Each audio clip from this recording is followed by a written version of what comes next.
Well, it's time for another speaker's tip. I've been doing a little series on purpose in speaking, the purpose of your message, the purpose of your speech. And there's another point I want to make in this whole area and share with you that is really fundamental to how I approach speaking. When I start a speech, a lot of times I'll talk about start with the message, start with the takeaway, and then you build back. And I just did a little series on this. You can't write a speech unless you know what the message is that you want to get. It's like planning a vacation and not knowing where you're going. The whole idea of planning is you're going somewhere. But another key component that's even more fundamental to the message is what is the purpose of your communication? What is the purpose of your speech?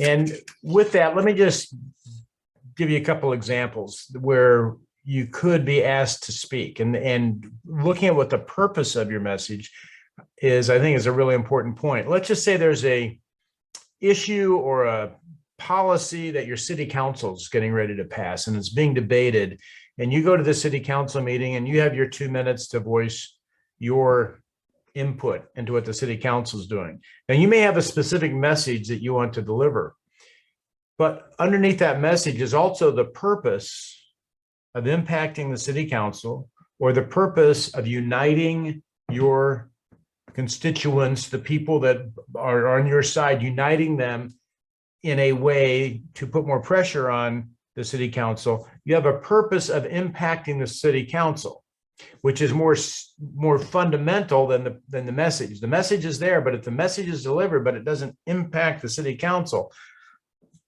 your speech really didn't do what it needed to do. Another example is, let's say you're going to a wedding or an anniversary of some sort, and you're to give a toast at the wedding or a toast at the anniversary. Again, you can have a specific message, you can have a specific story you're going to tell, but more fundamental to that is the purpose of that communication is to honor the people either being married or honor the person who's having an anniversary, to let them know what they've meant to you or how proud you are or the example they've set in some capacity of that. So that underlying purpose is such an important component to understand and isolate and know and identify, so that when you're writing your speech, you're going, this is really achieving the purpose of this communication. Probably one of the biggest areas this has played in my life is at funerals. I have had the privilege of conducting about a dozen funerals. It's not something I promote a lot. I'm also an ordained minister, which is one of the reasons I have the ability to do that. But I've had people come to me and ask me to oversee the funeral. And part of that is doing the eulogy for an individual. And there's a specific purpose I have with eulogies.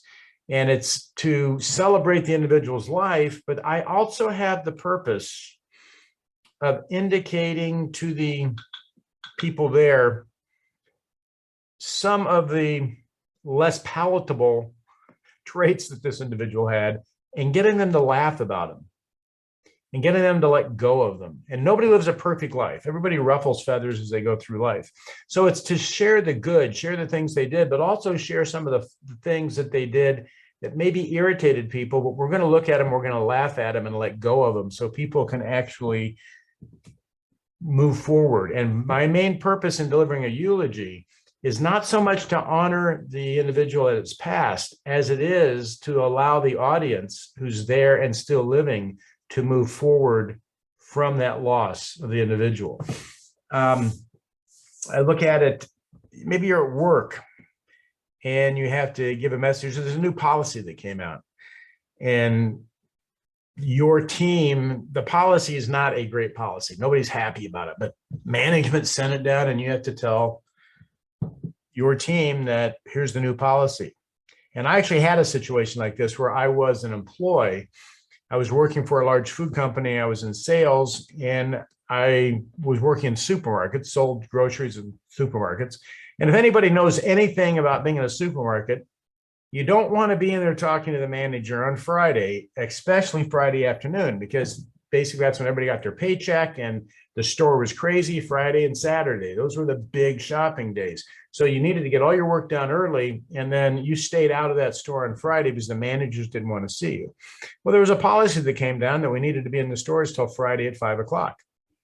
And the new manager, district manager of the company I was with, wanted all of the salespeople out there 5 days a week. And one of the benefits of the job was the fact that you sort of busted your butt for 4 days and you could have Friday afternoon off, maybe even a little bit earlier than Friday afternoon. But that was one of the benefits you had. And the person had to come in and deliver this message that the district manager expected us to be in the store until 5 o'clock.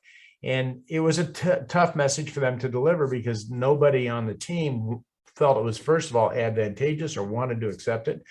And I know they were a new manager and they were having a really hard time getting this message delivered because they never really embraced the purpose of the message. Okay. It's just an example. Another example I had was I was doing a talk when I first started professionally speaking. I was delivering financial seminars for a company that did retirement programs for teachers and seniors. So they would offer a free dinner and people would come. Most people came for the free dinner. There was some interest in it, but they offered a free dinner. So they came to listen to my seminar and then they got the dinner after my seminar. Well, my purpose in the beginning was to give very accurate information and to not make any mistakes. And my purpose was to making sure that my financial information that I provided was accurate. As I worked with the agents that were there, I started to realize that really the purpose was to get the individuals who came to sign up with the agents. And then I shifted. It wasn't that I was trying to be inaccurate. It was that wasn't the focus. That wasn't the purpose. The purpose was really to engage the people, give real examples, explain real problems, real stories, even get them to share things if I could, so that they realized that they needed to sit down with an expert and make sure that their retirement was safe. Because the purpose of the talk, the purpose of the dinner was to get basically leads with the agent so that they could sit down with the individuals and work on their retirement programs with them. So I had to shift my purpose in my speaking, which is one of the things we have to look at. Those are just some examples I wanted to give you on how purpose drives the message. It drives the construction. And it's really the primary motivation behind our speeches. And there's a lot of people that I've talked to, and again, and the amount of coaching I've done, where the individuals never identified the purpose of their speech. And let's just talk about this. I've done a lot of competition coaching, and a lot of times the purpose of the speech is to win the contest. And that's not what wins it. The purpose of the speech should be to impact the audience, because the person who impacts in a positive way, you see, the person who impacts the audience the most, touches the heart, changes the mind of the audience the most, is usually, and should be, normally is the person who actually wins the contest. But the focus should be on the audience, not on the trophy. And I see people focusing on the trophy, and they usually don't get the trophy. The people that get the trophy are the ones that focus on the audience. So we realign the purpose and everything falls in line. That's my tip for this week. I hope that it is something you can use, and I will see you again next week.